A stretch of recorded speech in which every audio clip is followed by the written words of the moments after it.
What do you think of them? This is why it's so nice to not have makeup on. That is so beautiful. No, They're ridiculous. no, She never stops whining. no. Meghan Markle Googled, is the race card an actual card? Slay the dragon, save the princess. I'm like, that's my husband. Hey, I love your Luke. Sorry, what's that? You're Luke. You look amazing. You're Luke. My Luke, my Luke. My look. She likes my Luke. Your voice is driving me crazy and I'm about to jump over there and put my fists down your throat. She's allegedly wearing no makeup. Meanwhile, she's got like the perfect blowout. Like she's completely camera ready. And she also is pretending like she's crying. There isn't a tear in sight. It's an actor's trick. I've never seen someone that struggles to just give us like one strip of authenticity.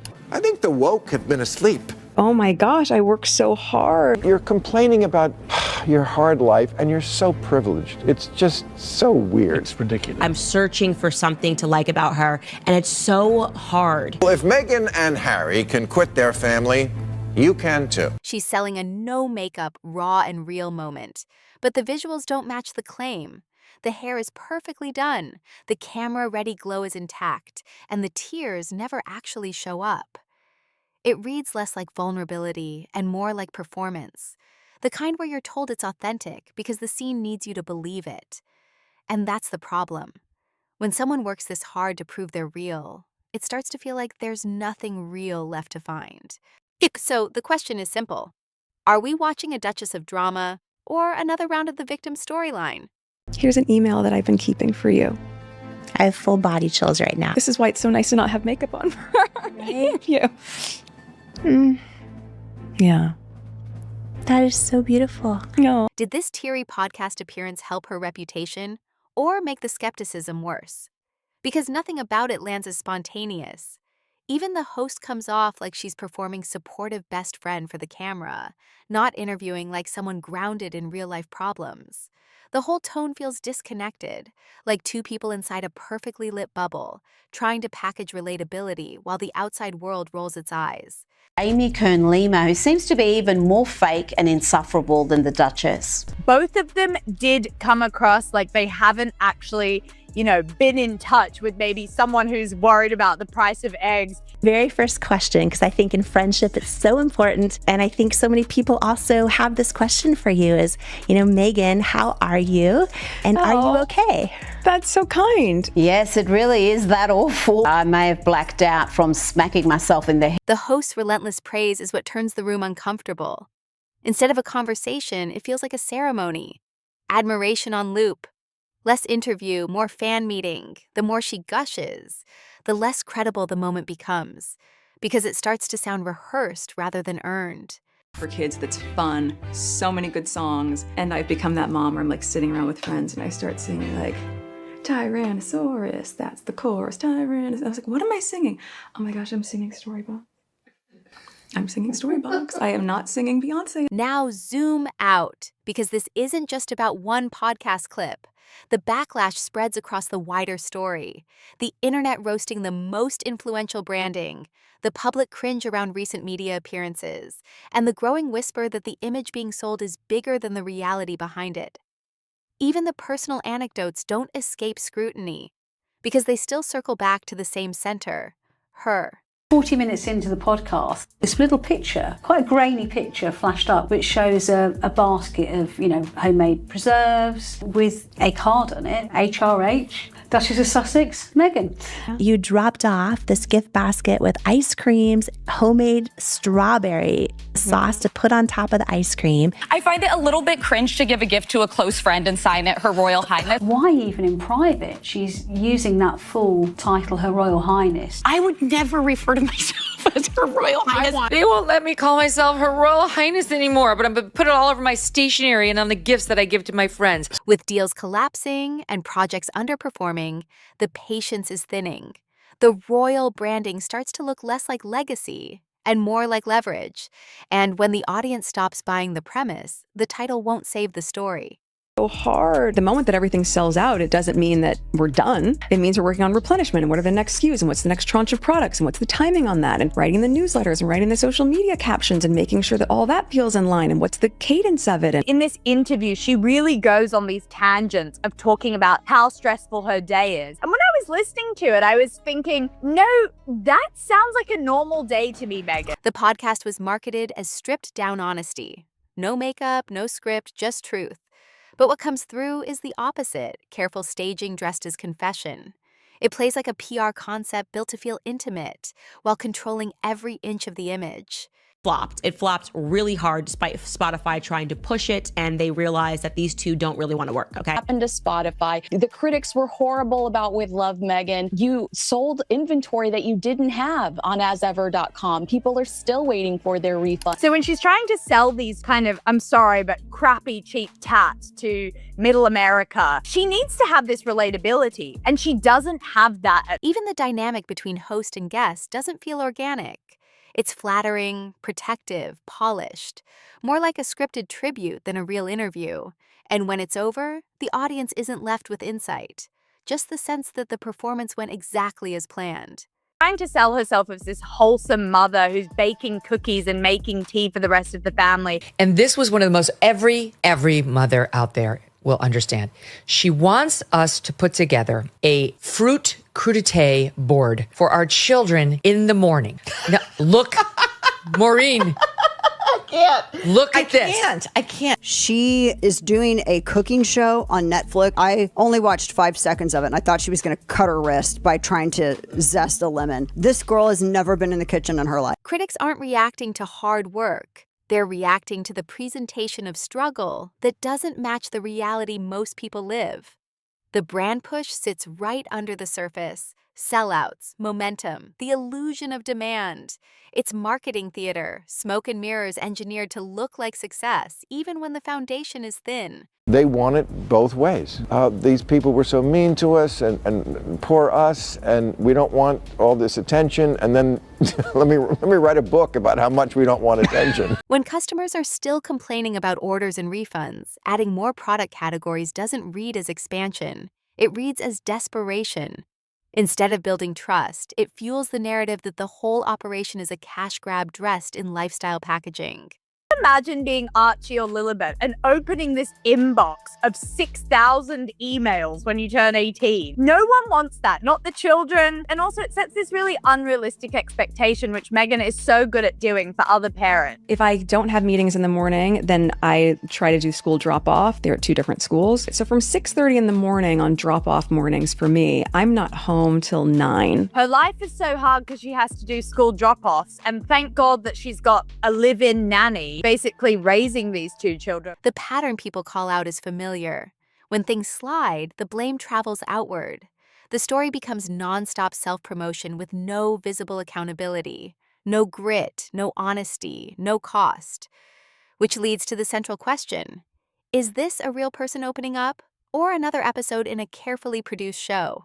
She's allegedly wearing no makeup. Meanwhile, she's got like the perfect blowout. Like she's completely camera ready. And she also is pretending like she's crying. There isn't a tear in sight. It's an actor's trick. During promotion for Suits, she was joking with one of the photographers that she can cry on command. Left eye, go. And then you watch a tear fall down her face, and then she starts cackling because she's so proud of herself. She has this really famous thing where she says one tap left eye and she can make herself cry. Even the parenting stories sound engineered for optics. The claims are framed to signal perfection, not reality, creating an image so curated it becomes unbelievable. And the more flawless the narrative tries to be, the more it starts to feel like branding pretending to be family life. Just another lie from Meghan where she's told us one thing about this wholesome family life that she's got, but really it's staff behind the scenes that are upholding this entire image for this woman. The "my life is so hard" angle doesn't land when it's paired with obvious support systems. Instead of earning empathy, it triggers frustration because it sounds like struggle being performed, not lived. Kind of fucked up their whole thing. Went way too hard on we're victims, and they assessed the mood of their generation and America correctly in that we are lovers of victimhood. Yeah. But America did finally find a way to say, you know what? We love victims, but you two, we've just had a little too much of it. I mean, tone deaf could be Meghan Markle's middle name. Yes, the episode spread everywhere. Streams, clips, social media. But virality doesn't equal credibility. What makes it feel stranger is how aggressively the host insists nothing was pre-planned, as if repeating it enough times could prevent the audience from calling it staged.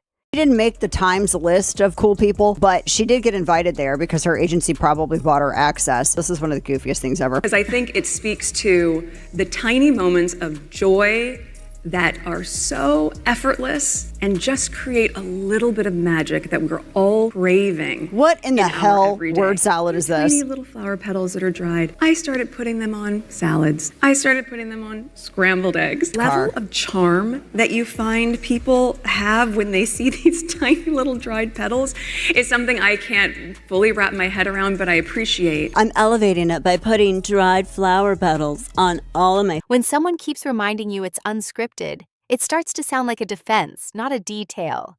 The whole look is too polished, the emotional beats too convenient, right down to the tearless crying. Instead of vulnerability, it reads like a practiced technique designed to trigger sympathy on cue. The internet doesn't see a breakdown. It sees a rollout. The emotion feels controlled, the set feels styled, and the reactions online frame it as reputation management disguised as confession.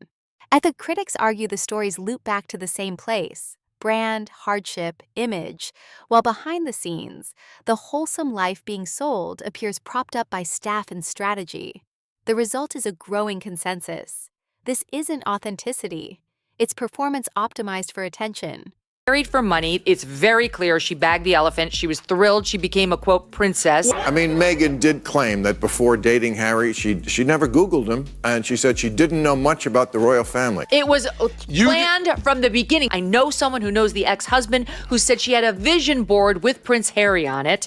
Before they met? Yes. Lost at the trial court level on this push to make the British royal family pay for his security when he goes to the UK. Once they realised that myself, my wife, and our kids are happier outside of the institution, please just look at the fact. Look at the risks, look at the threat, look at the impact that if anything was to happen to me, my wife, or my father's grandchildren, look where the responsibility lies. What a manipulation. My father's grandchildren. They're going to and it will be his fault. It's gaslighting on a grand scale. The backlash doesn't stop at the podcast. Public appearances get labeled tone deaf, staged, and painfully rehearsed. Less like influence, more like access. And when people believe the invitation was bought, not earned, the big moment becomes another punchline. The criticism sharpens into something brutal. If the business is shrinking and the products are basic, what exactly is the world-changing influence supposed to be? Commentators frame the recognition not as a crown, but as a PR favor. Prestige used to prop up a brand that's losing credibility in real time. Then there's Harry, whose recent interview reignited its own backlash. The public reaction frames it as tone-deaf and grievance-driven, tied to the ongoing security dispute, and delivered with a seriousness that makes the complaints feel even louder. Critics interpret the messaging as emotional leverage, language that shifts responsibility, adds pressure, and deepens mistrust. Coverage paints it as self-pity at best, and manipulation at worst, with reports suggesting palace insiders were stunned by the timing and the taste. Instead of closing the rift, it hardens it, turning family conflict into content the public can't ignore. But as soon as Meghan Markle made it absolutely clear that it was all about the moolah, it was all about the big bucks, it was all about trading off the royal name, she was lining up these deals when she was still the Duchess of Sussex. She was in talks with Disney, she was in talks with the publishing companies, in talks with Netflix. At that point, the late Queen Elizabeth II, quite rightly, in my opinion, said, no, there is no half in, half out. So you go with our blessing, but you lose everything. Zero sympathy for him. The fact that he is putting his father through this in the final years of his life. And Meghan, there are members of the royal family who believe that Harry's behavior hastened the death of the late Queen Elizabeth II. I believe that too. That's what I say. I say those two killed the Queen. For trusting me with your first ever podcast and with your friendship. Yeah. Yeah. Yeah. Means a lot, Jamie. Thank you. Yeah. I'm a very accepting person. Truly, I want to like something about her. I'm searching for something to like about her, and it's so hard. The overall narrative becomes one long escalation. The interview, the fallout, the rumors, the widening gap. And in the middle of it, the suspicion grows that the division wasn't accidental. It was pushed, shaped, and ultimately profitable. The labels being thrown around are harsh, but they reflect a consistent theme. The public sees self-focus where it expects substance. And when major brands reportedly keep their distance, yet it reinforces the perception that the lifestyle guru pivot is collapsing under one problem. She's too polarizing to sell as universally aspirational. At this point, the skepticism is personal for the audience. They want to find something to like, but the emotional moments keep feeling transactional. Every tier reads like a pitch, not openness, performance. And more viewers are starting to sense it, which is exactly why the strategy backfires. Even the host becomes part of the story. Successful, yes, but seemingly addicted to the spotlight, playing a role instead of asking real questions. The circle around Meghan looks like a room full of agreement, with nobody willing to challenge the narrative. That's why it feels less like journalism and more like promotional fiction, praise disguised as conversation. This podcast with Jamie Kern-Lima was absolutely car crash. I mean, Jamie Kern-Lima is actually a very successful woman, self-made billionaire. However, she is a fame whore because, she first found fame Yes. by appearing on the first series of Big Brother. She believes that she's the new Oprah Winfrey. And Yes. the problem is, you realize these are the types of people Meghan Markle is surrounding herself with. And none of them are prepared to ever give her a dose of reality. Observers point out the imbalance. The host knows how to build something real. So yet the hour becomes a protective glow-up for Meghan instead of anything useful or revealing. And when the audience finishes without learning anything new, the takeaway is blunt. This wasn't a conversation. It was image control. Put the podcast and the Harry interview side by side, and they raise the same question: truth or show? Between high-profile awards, insider stories, and constant brand building, it's getting harder to separate the people from the performance. Critics argue the couple amplifies problems to harvest sympathy. Supporters insist they're misunderstood. But the loudest reaction online suggests the public has chosen its interpretation. This is less about honesty, more about building a marketable narrative. And that leaves the ending unresolved. Are we watching real life, or a product launch stretched into a storyline?